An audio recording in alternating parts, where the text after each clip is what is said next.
Don't draw lines with ceremony. Don't announce them, don't demarcate them with flags or fences, or the kind of declaration that requires an audience to feel legitimate. The line exists in the same way that certain cliffs exist, not because someone placed a sign there warning of the drop, but because the drop is real, regardless of the signage. I've watched men walk toward it with the casual confidence of someone who mistakes my silence about the boundary for the boundary's non-existence. And I've watched them discover at considerable cost to their composure and their position that the absence of the warning was never the absence of the consequence.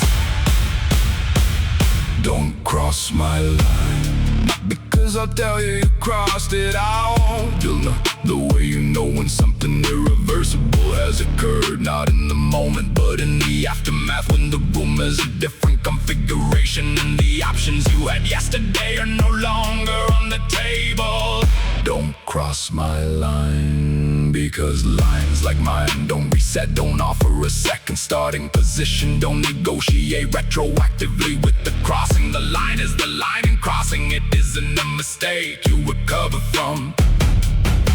It's a reclassification from which there is no appeal. I extend latitude generously to the men who operate within the understanding of what this is, who read the room correctly, who calibrate the conduct to the specific gravitational field of operating in proximity to someone like me. But latitude is not limitless, and the men who confuse my generosity with vacancy, my patience with permission, my tolerance with indifference, are men who have fundamentally misread the instrument they're playing. I am not a forgiving instrument in the conventional sense. I am an instrument with extraordinary range and specific registers and registers of limits and limits. When reached in this particular instrument, produce sounds that the men who pushed it through that register tend not to forget for the remainder of their operational lives. Here is the honest thing I want you to understand about the line. It isn't drawn in anger. It was drawn in the specific season when I understood what happened to men who had no lines, who absorbed every transgression as the cost of being accessible, who swallowed every violation in the name of being the bigger man, and discovered that the bigger man in a world with no limits isn't respected, he's consumed. I drew the line to protect something in myself that the world had already tried 3 times to remove. The line is not aggression, it is the perimeter of the last sovereign territory I have, and I will defend it with the totality of everything I have become. Without announcement, without hesitation, without the option for you to rewind to the moment before you decided to test it.